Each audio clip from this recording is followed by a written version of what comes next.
આગામી 22 જાન્યુઆરીએ અયોધ્યા સ્થિત રામ જન્મભૂમિ ખાતે ભવ્ય રામ મંદિરની પ્રાણ પ્રતિષ્ઠાના પગલે દેશભરના લોકો રામ ભક્તિમાં રંગાઈ ગયા છે। જ્યાં સુરતના કાપડ વેપારીઓ અને ઉદ્યોગકારો પણ બાકાત નથી। જેમાં સુરતના સચિન જીઆઈડીસી વિસ્તારમાં ડાઇંગ મિલ ધરાવતા વેપારી રામચરિતમાનસ પર ભવ્ય સાડીઓ તૈયાર કરાવી છે।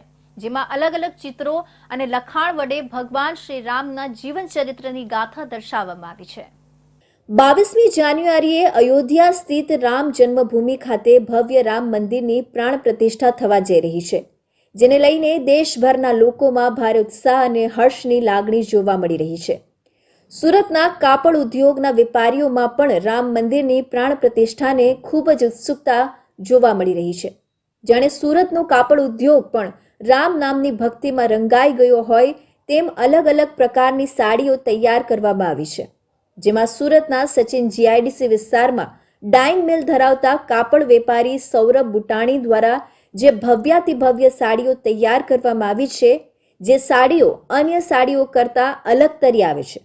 સૌરભ બુટાણીના જણાવ્યા અનુસાર આ સાડીઓમાં 108થી વધુ વખત શ્રી રામ નામ લખવામાં આવ્યું છે।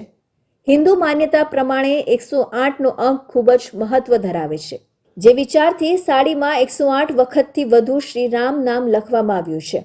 જ્યારે સાડીના પાલવવાળા ભાગમાં ભવ્ય રામ મંદિરનું ચિત્ર દર્શાવવામાં આવ્યું છે। ઉપરાંત સાડીની બોર્ડરના ભાગે 20થી વધુ પ્રાદેશિક ભાષાઓમાં શ્રી રામનું નામ લખવામાં આવ્યું છે। તેવી જ રીતે સાડીની બંને બાજુની બોર્ડર પર ભગવાન શ્રી રામના જન્મથી લઈ રાવણ વધ સુધીની યાત્રાનું ચિત્ર થકી વર્ણન દર્શાવવામાં આવ્યું છે।